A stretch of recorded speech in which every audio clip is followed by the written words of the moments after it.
Hey, where the heck is my dinner? If you're going to slack off on the house chores like how you are right now, I'll divorce you. And you can't even keep the curfew. You useless, good-for-nothing scumbag. My husband, Lucas, shouts all these terrible things to me. But I'm happy and grateful that he brought the topic of divorce, and thought it was a great opportunity for me. I took out the divorce papers from my bag and handed it to Lucas as I said this. Okay, I understand. Let's just get a divorce then. I will leave immediately. So just enjoy being on your own from now on, okay? My name is Emily. I am 34 years old and I work in a company. It has been a year since I got married to my husband, Lucas. But I completely regret marrying Lucas. The reason why for this is because I found out that my husband was the most bossy, arrogant, and strict person I have ever met. Lucas showed no signs at all of being like that while we were just going out, so how did everything end up being like this? I first met Lucas through a singles party that one of my friend Amy invited me to. Amy told me it was bad enough that I didn't even have a boyfriend at my age, so she practically forced me to go to the party. Well, I had been working all my life and hadn't been in love at all since I was a university student. While everyone around me was getting married and having kids, I had been single for a long time, and I was in no hurry about marriage. But Amy had questioned me if I'd live forever on my own, and since then, I began to think seriously about it and decided to attend the party. And that was when I met Lucas. He seemed to work for an IT company and seemed serious and kind. He was 3 years younger than me and he was in his 30s, so we got along pretty well. Lucas was very keen to have a conversation with me, and we exchanged contact information in the end. He then regularly invited me out on dates, and we had dinner dates together or went on drive dates.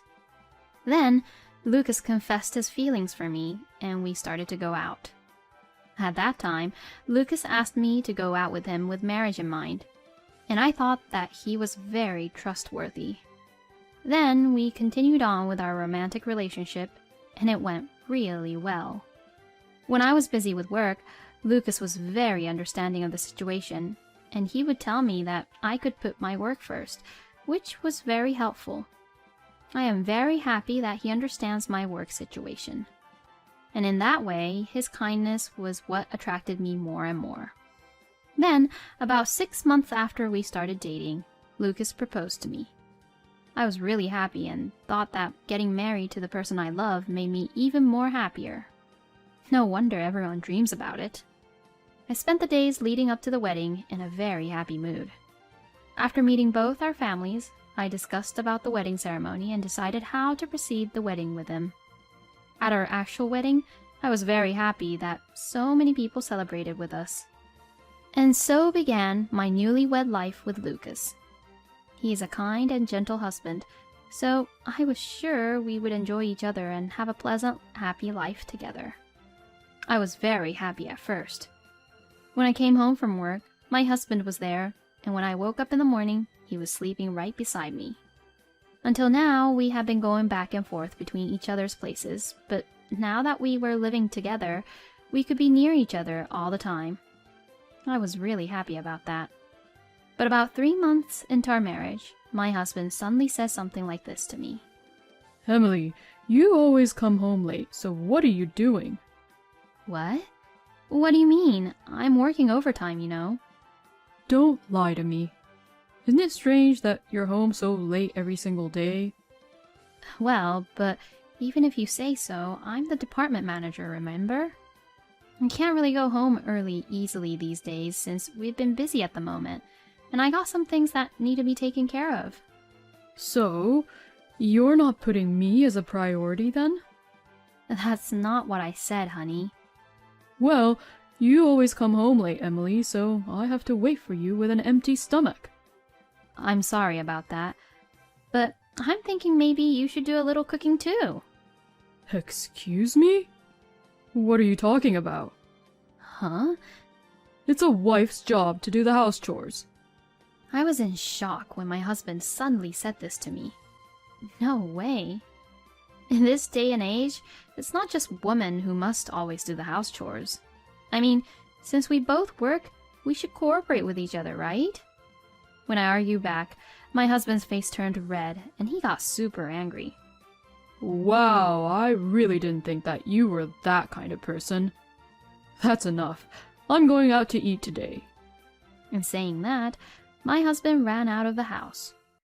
When we were dating, my husband had never said anything like this to me. I was upset because this was the first time he had behaved like this since we got married. I do remember that my husband did say that he was not really good at cooking. But I thought it was a little bit terrible of him to say that house chores was only a wife's job. And a few hours later, my husband came home. I didn't really know how to talk to him, but he apologized to me. I'm sorry, Emily. I just lost my temper, you know. But what I said before was not what I meant at all, so please understand that, honey.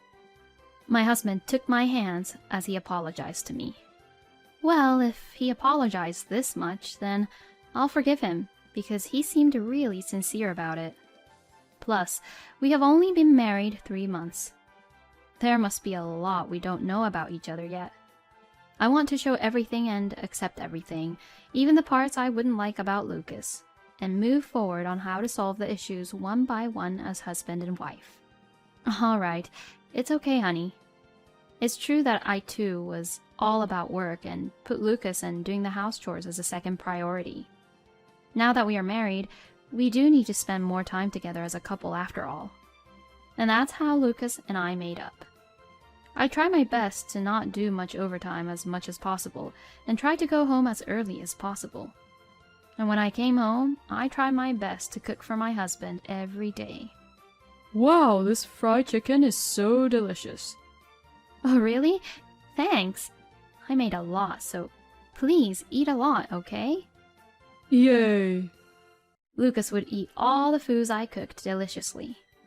Seeing him eat happily like that alone makes it worthwhile for me to cook the dishes for him. But gradually, my husband stopped doing the house chores that he was in charge of. Hey, Lucas, the dishes are not washed at all, so when are you planning to wash them? Oh, well, eventually I will. What do you mean, eventually? They still haven't been washed when I got out of the bath a few hours ago, you know? Shut up. I'm full and I don't want to move at the moment. There's this TV show that I want to watch, so let me at least relax on the couch. But you said that the other day, and there were still dishes piled up in the sink. Then, why don't you wash them? Excuse me? I said, if you're going to nag me so much about it, then you should do it. No, but we discussed about who's going to do which house chores, and Lucas, you're supposed to do the dishes. Then, from now on, you do the dishes. I won't wash the dishes anymore. And it's all your fault for making me angry. What the? My husband said this as he turned to look at the TV. I had no choice but to wash the dirty dishes. After that, my husband stopped doing any kind of house chores. He used to be in charge of cleaning the room and taking out the garbage, but he stopped doing even that. But Lucas would say, "The room is so dusty. You should clean it properly," to me. He wouldn't listen to me at all when I tried to talk back to him, and he would come up with some stupid theory saying, "You're my wife, so you better pick up the skills to clean up the rooms really fast, but in a proper way." And there is one more thing that I am dissatisfied with in this marriage. And that is that my husband doesn't provide any living expenses. At first, we each provided some money from our accounts, and we were using that budget as our living expenses. But after a few months of marriage, my husband stopped providing the money for some reason. I'm sorry. I'm supposed to treat my colleagues to drinks this month. And it seems like I used a lot this month, so it's hard for me to provide you any living expenses for the moment. As Lucas says that, he never tries to provide with any money, and recently he said, I have to send money to my mom and dad. But his father, Ron, works for a major company. And Ron has been working for the same company since he graduated from university, so his salary must be pretty high. So what does it mean that Lucas has to send money to his parents? I asked my husband about it, but he says, Well, I don't really know either, but it seems like they're having some financial troubles. I was a little bit bothered by that because I wanted to find out if it was a lie or the truth, even though I knew I shouldn't go into it too much. And no matter how much I am in the position of department manager, it's still difficult for me to bear all the living expenses. Also, what on earth does my husband spend his money on without providing any living expenses? As I began to worry about these things, I received a text message. It was from Amy, my friend who had invited me to the singles party. Hey, I'm at a sightseeing spot in another district with my boyfriend, but isn't this Lucas? I couldn't believe my eyes when I saw the photo which was sent to me right after receiving Amy's message. The photo was of a woman whom I had never seen before, walking with Lucas, arm in arm. I couldn't believe it. My husband was having an affair. I immediately decided to request an investigation by a private investigator. While I was waiting for the results of the investigation, the company entered its busy season. My husband had told me before that I should come home without doing any overtime, but clearly I can't be the only one to leave early during the busy season. Besides, I didn't want to just obey my husband, who was most likely having an affair, and go home early for him. Therefore, I worked overtime, as much as I can, and came home. Then my husband was waiting for me with an angry look on his face. Hey! Where the hell is my dinner? What time do you think it is? It's a busy season right now. That's why I've been working overtime. Huh? What the hell are you doing? Didn't I tell you before to come home early and prepare dinner instead of working overtime?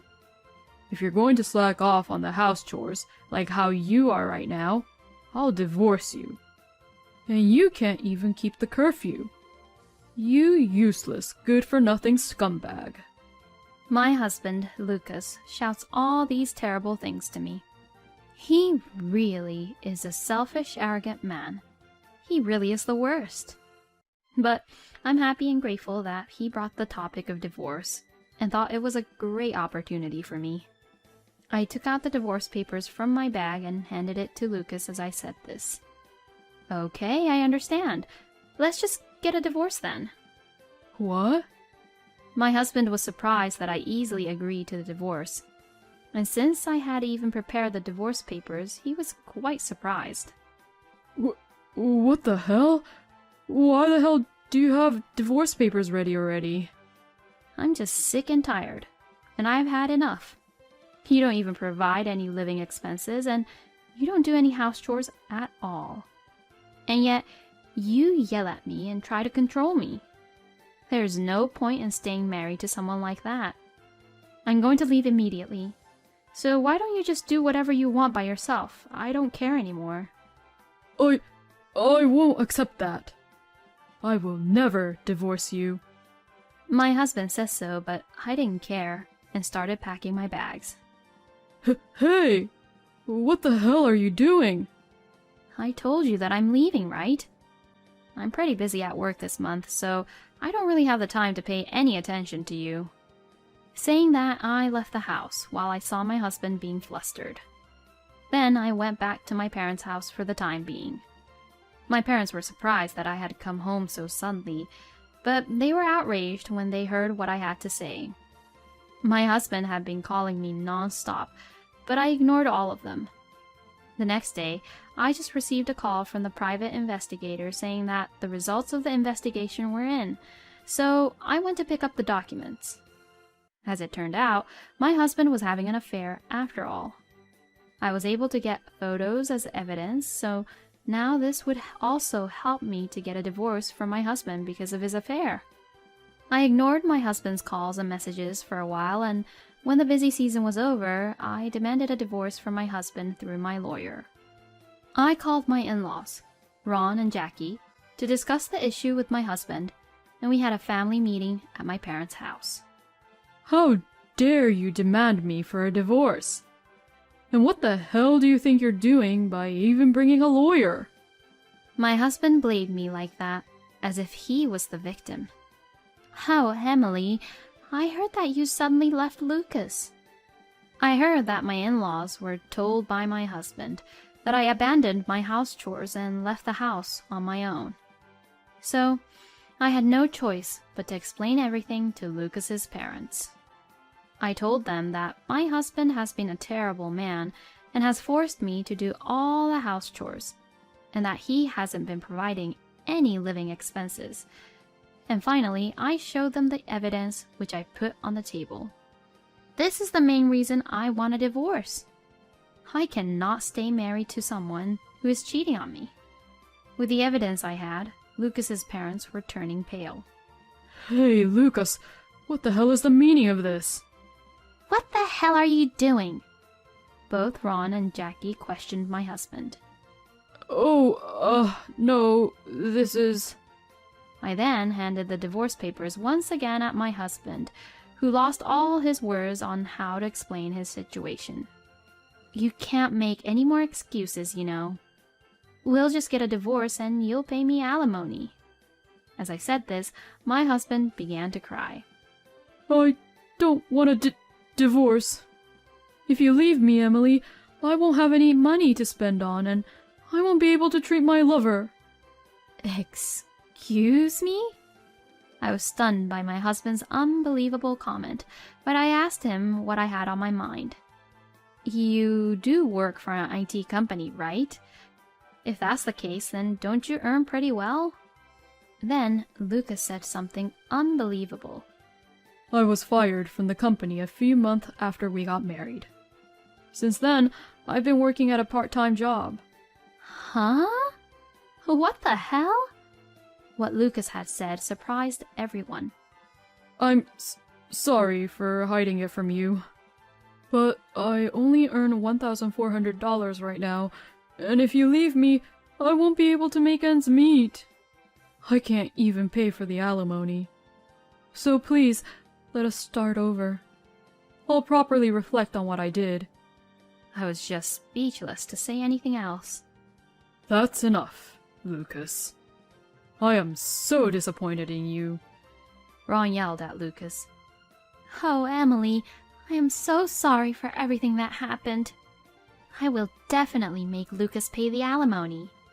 Jackie says so and gave me her word. So in the end, Ron and Jackie made Lucas fill out the divorce papers, then sincerely apologized once again. I was glad that both Ron and Jackie intervened to make the divorce procedure go smoothly. And my divorce from my husband was finalized at last. As for the alimony, Ron and Jackie paid it all at once on Lucas's behalf.